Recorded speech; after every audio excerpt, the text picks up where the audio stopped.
I am Clara Barton, founder of the American Red Cross. I was educated at home and began teaching at age 15.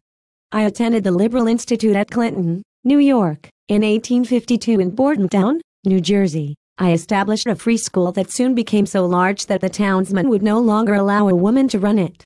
Rather than subordinate myself to a male principal, I resigned. I was then employed by the U.S. Patent Office in Washington, D.C., from 1854 to 1857 and again in 1860. At the outbreak of the American Civil War, I showed characteristic initiative in organizing facilities to recover soldiers' lost baggage and in securing medicine and supplies for men wounded in the First Battle of Bull Run. While I was in Europe for a rest, 1869 to 70, the Franco-German War broke out, and I again distributed relief supplies to war victims.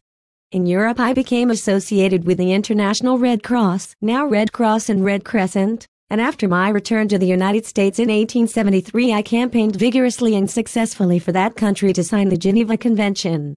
The agreement sought to allow for the treating of the sick and wounded in battle, the proper identifying and burial of those killed in battle, and the proper handling of prisoners of war.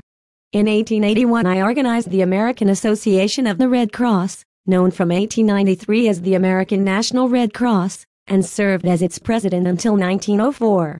I wrote the American Amendment to the Constitution of the Red Cross, which provides for the distribution of relief not only in war but also in times of such calamities as famines, floods, earthquakes, tornadoes, and pestilence. I devoted myself entirely to the organization, soliciting contributions and taking to the field with relief workers even as late as the Spanish-American War in Cuba, when I was 77 years old. I was jealous of any interference, however, and supervised the organization's activities so closely that charges of authoritarianism were brought against me by members of the Executive Council. The Red Cross had been chartered by Congress in 1900, and the rebelling faction used that lever to force my resignation in 1904. Despite the arbitrariness of my administrative methods, my achievements remained. I was affectionately known as the Angel of the Battlefield for my life's work.